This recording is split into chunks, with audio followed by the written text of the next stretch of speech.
final day of the summer split was SK's Candy Panda. He seized their last opportunity to make a splash in the 2015 Fantasy LCS. He earned 11 kills and 7 assists earlier today to keep the elements out of the summer playoffs, racking up a total of almost 39 fantasy points.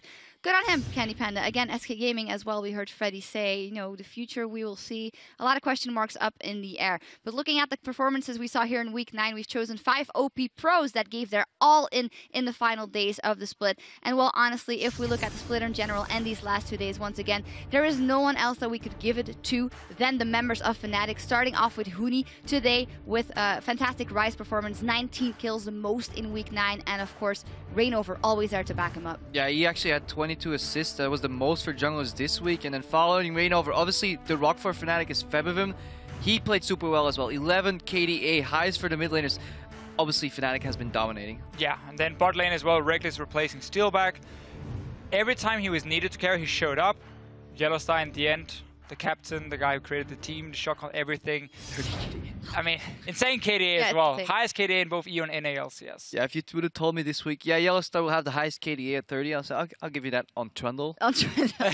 I mean, Point Fairy has been played in other regions, but not to this success. And I will still have to see whether this is the new pocket pick for playoffs or whether this was just experimenting. Side-eyed, well-deserved, the OPs for Fnatic. What an impressive run so far. I guess they're all right at League of Legends. Yeah, they are really well. Well, outside from the OP pros, we also want to credit one individual who took the summer split by storm, setting the pace for the entire league in the drive towards Worlds 2015. That's Fnatic coach Daylor. I mean, we've seen it in Life of Legends episodes. We've heard him talking a lot. We see him interacting with the players all the time. And what he has brought to Fnatic, we can't put our finger on it, but it unquestionably has been a fantastic impact. For me, it's in the little things. Having been around in the scene so many times, seeing multiple owners and coaches taking to the leadership, the way he interacts with his players and the way he even interacts with people outside, he seems very focused on his job, just brings natural leadership, very calm person, always on the background, just doesn't even want to make a name for himself. His main priority is his team, and it definitely shows in interactions I've had with him, interactions he's had behind the scenes.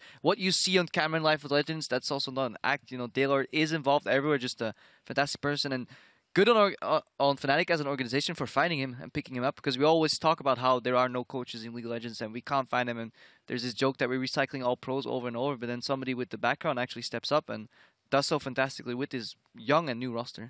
And I think right now, the fantastic thing for Europe and NA, like the Western scene in general, is we can look at Fnatic. Yeah. What is Fnatic doing, and can other teams try and copy it? Before, it was always look to Korea. I mean, like, how are the infrastructure built up here?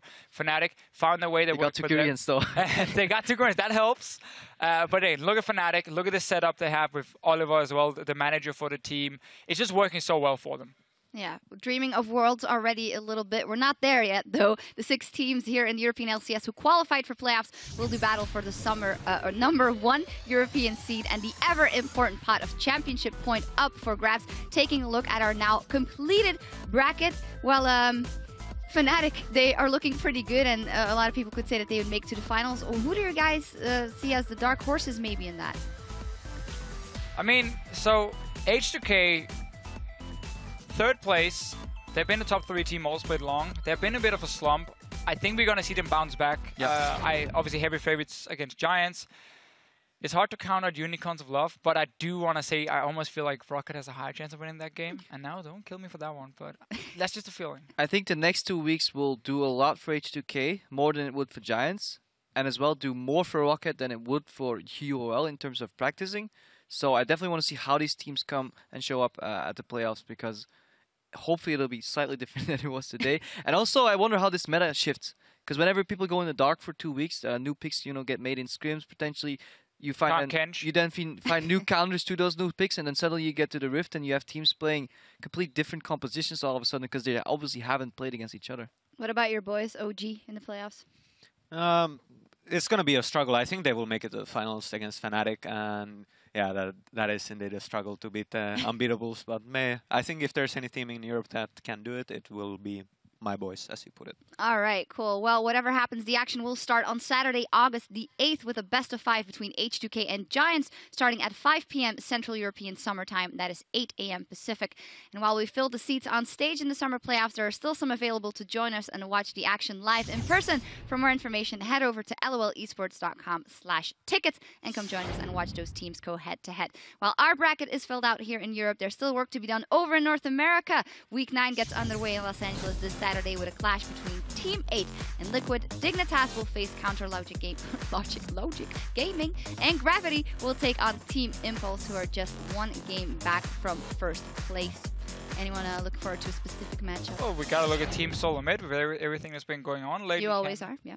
I mean, always looking towards Bjergsen and Centurion, seeing what they're doing, representing Denmark. The jawlines overseas. All right. Well, that all starts on Friday, July 31st. Sorry, on Friday, July 31st at 9 p.m. Central European Time, noon Pacific. We actually have a special show match on the new Black Market Brawlers mode that will be taking over Summoner's Rift soon. Well, they're completely decked out. What a bunch of hoodlums. It's not Photoshop, by the way. That's a real picture. That's a real picture, obviously. Mark your calendars. It is sure to be a bloodbath. Well, with that, that is all for us here on this side of the Atlantic. I'd like to thank Cyanide for joining us, Hands for joining us to close out the summer split. I'm going to make it. And on behalf of everyone here at the European LCS, thank you guys so much for joining us, and we'll see you back here for playoffs.